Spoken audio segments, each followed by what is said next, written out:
Thomas and Friends, making tracks to great destinations.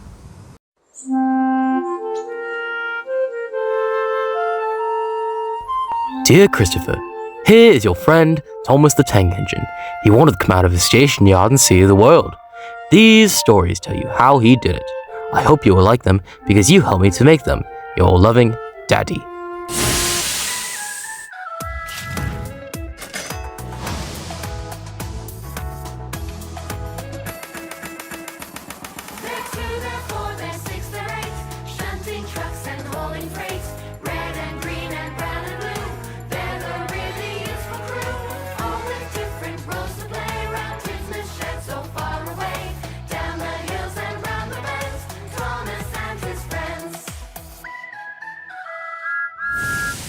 Today on the island of Sodor, the headmaster rides along with Duncan. Next, Fergus the traction engine is off to the quarry. But first, Peter Sam loses his whistle.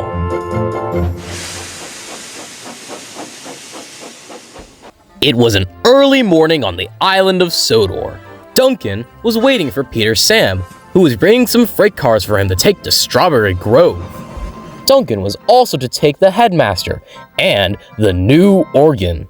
While they waited, the headmaster played a lively tune. Peter Sam had steamed all through the night to bring Duncan his wagons. But as he approached the junction, a low-hanging branch knocked his whistle off.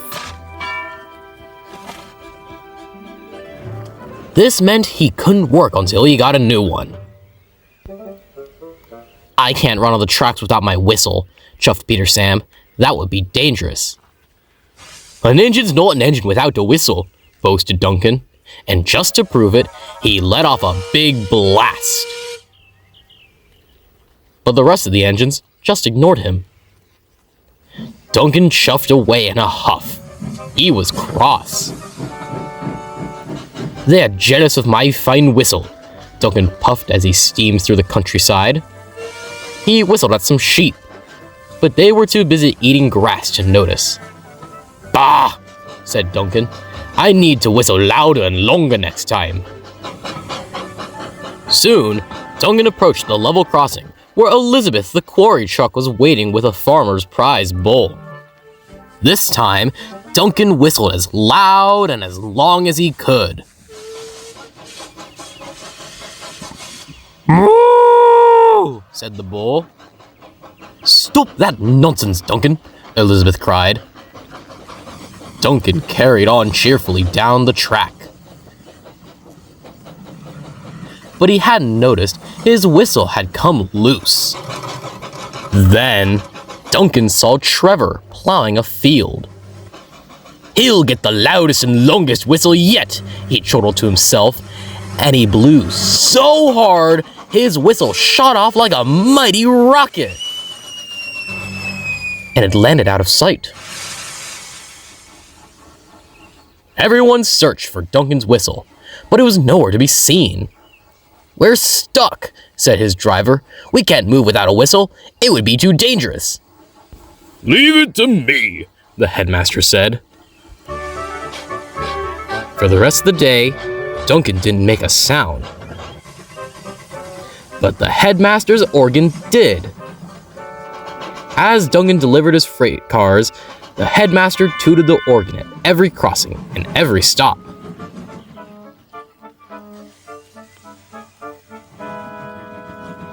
It alerted everyone just as well as a whistle would.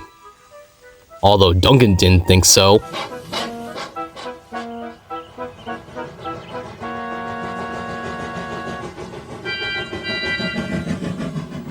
Finally, Duncan finished delivering the last of his freight cars.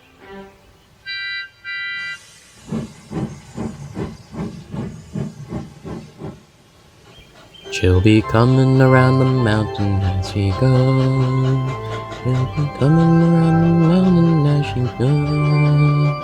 She'll be coming around the mountain as we go. Duncan steamed quietly back to the junction as the headmaster played the organ. "Look," teased Rusty, "it's Duncan the musical engine." "Let's whistle along," said Rheneas. "Peep, peep," whistled Skarloey. But Peter Sam, who had got a shiny new whistle, felt sorry for Duncan. "You really did do well to deliver your goods without a whistle," he said. "Do you think so?" said Duncan, cheering up a bit. "Absolutely," said Peter Sam, "even though an engine's not an engine without a whistle." "Or an organ," chuckled the headmaster, and he tooted the organ. And all the engines tooted back, except Duncan, who just grinned.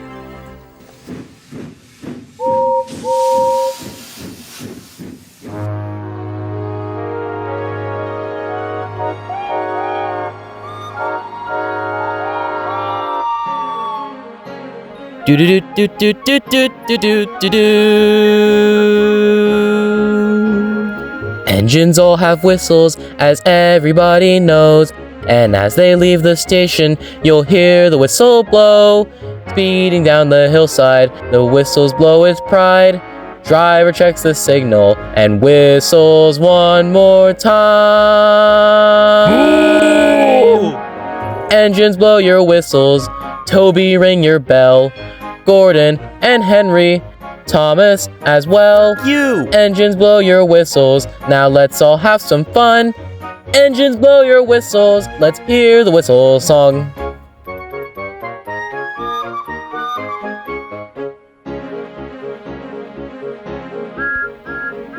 Every whistle's different, no two will sound the same. It helps to warn off danger if something's in your way. Whistles are important, as every engine knows. Clear the line ahead now, and hear the whistles blow. Engines blow your whistles, Toby ring your bell. James and Edward, Percy as well. Engines blow your whistles, and let's all have some fun. Engines blow your whistles, let's hear the whistle song. An engine lost his whistle, it could not make a sound. It really wasn't proper until one could be found. Because an engine's not an engine if it hasn't got a whistle. Hear the whistles blow. Engines blow your whistles, Toby ring your bell. Gordon and Henry, Thomas as well. Engines blow your whistles, and let's all have some fun. Engines blow your whistles, let's hear the whistle song. One long whistle means coming up fast. Two when the fog give two short blast. 1, 2, 3 means clear up the line. Let's blow our whistles one more time. Engines blow your whistles, Toby ring your bell. James and Edward, Percy as well. Engines blow your whistles, and let's all have some fun. Engines blow your whistles, let's hear the whistle song.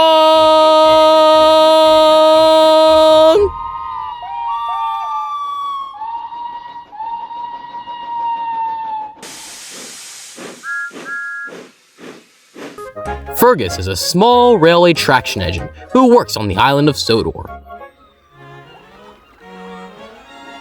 One day, he was on his way to the quarry. He had a special job to do for Sir Topham Hatt. "Hello, where are you going?" "To the quarry." "Watch out for Bill and Ben the twins. They love to make mischief." "I won't let young rascals rattle me." Well, you don't know the twins like I do." Fergus arrived at the quarry. He went to work with Mavis and the twins. "I'm afraid the freight cars are in a mess." "Not to worry, we'll soon sort them out." Bill and Ben were both delighted. "Now we'll have some fun." "Yeah, we'll have the old boiler in a spin." Fergus liked helping Mavis, but he didn't like the way the twins were both behaving one bit. Bill banged his freight cars hard. Some rocks fell into the tracks.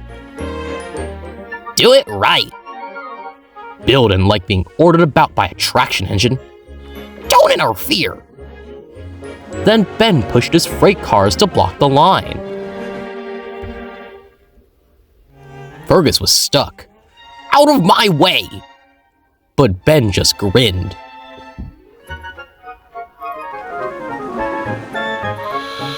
The next day, the men were blasting rock. Wait for the all-clear signal. Do it right. There he goes again. Do it right from morning till night. Keep your funnel out of our quarry. For segregating, I can't make that joke. The quarry master both sent Bill and Ben to collect the rock crusher from the harbor. That's so dumb, but I'm keeping that in. Fergus was left in peace with Mavis. Peace. What does that remind me of?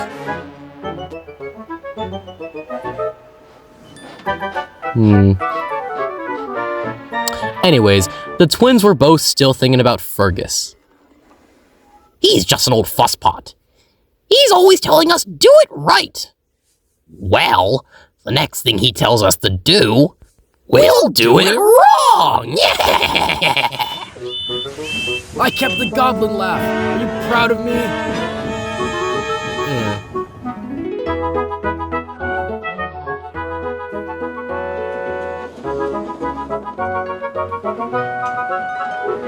The rock crusher was heavy. It shook the rails as they went along.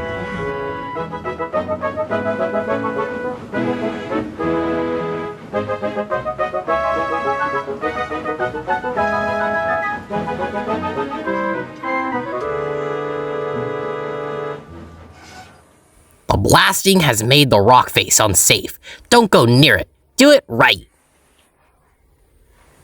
But the twins both took no notice of Fergus, and they were very naughty. As roughly as they could, they rattled the load towards the cliff.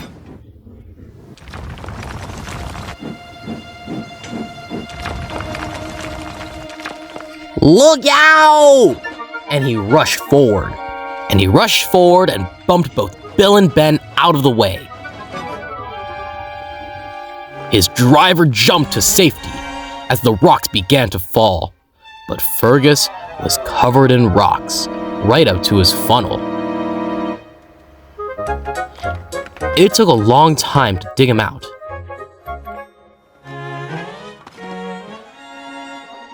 And no one worked harder to help than Bill and Ben. At last, Fergus was free. Bill and Ben were both really ashamed. We shouldn't have been so naughty. We're very sorry.